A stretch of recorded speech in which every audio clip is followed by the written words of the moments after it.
இல்லை, இந்த விஷயத்தில் எங்கே சந்தேகம் வருது அல்லது எங்கே கேள்வி எழும்புது அப்படின்னா, பிசிகாவை பொறுத்த வரைக்கும் பொதுவாக பாதிக்கப்பட்டவங்க பின்னாடி தான் நிற்பாங்க. பெண்கள் பாதிக்கப்பட்டால் கண்டிப்பாக பெண்கள் பக்கம் தான் நிற்பாங்க. இவர் மீது 2021 மீ2 சர்ச்சைலாம் வந்திருக்கு. அந்த பெண்கள் இன்னமும் புகார் சொல்லிட்டு தான் இருக்காங்க. அவர் பொதுவெளியில் மன்னிப்பு கேட்டாலும் அவர் மீதான அந்த விமர்சனங்கள் இன்னும் முன்வைக்கப்பட்டுட்டே இருக்கு. ஏங்க மீ2 சர்ச்சையில் வந்து ஒருத்தர் வந்து இப்போ தம்பி வேடன் மேலே வந்து குற்றம் சொன்னீங்க.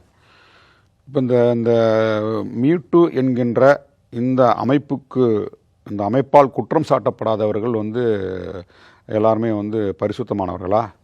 திரைத்துறையில் ஆளே இல்லையா? கலைத்துறையில் ஆளே இல்லையா? அரசியல் துறையில் ஆளே இல்லையா? அப்படிலாம் பார்க்க முடியாது. ஏங்க முதல்ல அவன் நிறத்தை வச்சு தாங்க முடிவு பண்ணுறாங்க. அவன் வந்து யார்? அவன் நிறம். ஏன்னா வெள்ளையாக இருக்கிறவன்லாம் வந்து தப்பு செய்ய மாட்டான், கருப்பாக இருக்கிறவன் தப்பு செய்யன்ற ஒரு பொதுமக்கள்கிட்ட ஒரு புத்தி உருவாக்கி வச்சுருக்காங்க. வெள்ளையாக இருந்தால் அவன் வந்து நல்லவன், கருப்பாக இருந்தால் காமெடி வந்து பொய் சொல்ல மாட்டான் அப்படின்றது. அது மாதிரி வந்து இன்றைக்கு வந்து அந்த பையனை சுற்றி ஏகப்பட்ட இளம் பெண்கள் வட்டமடிக்கிறாங்க. அப்படியே ஒன்றா தூக்கி கொண்டாடுறாங்க. அந்த இளம் பெண்களுக்கான ஒரு இந்த அவதார புருஷன் சொல்லுவாங்கள்ல, அது மாதிரியான இடத்துல வந்து அவனை தூக்கி கொண்டாடுறாங்க. போகிற இடம் பூரா அந்த பெண்கள்லாம் சுற்றி அடிச்சுட்டு அவன்கிட்ட செல்ஃபி எடுக்கிறது, ஆட்டோகிராஃப் வாங்குறது, அவனோட ஃபோட்டோ எடுக்கிறது, இப்படிலாம் வந்து நிறைய வந்து கமிட் ஆகிறாங்க. அப்படி பட்ட இடத்துல வந்து அவன் மீட்டுக்குள்ளே தான் போய் சிக்கி மீட்டு அமைப்பால் அவன் குற்றச்சாட்டை போட்டுறலாம். அதெல்லாம் வந்து இப்படி ரிஜெக்ட் பண்ணிட்டு போயிட்டே இருக்கணுங்க. அதெல்லாம் வந்து அது ஒரு காரணமே கிடையாது. அந்த ஒரு இதை நீங்கள் புறந்தல்றீங்களா? அவன் எவ்வளோ நேர்மையான பாருங்க.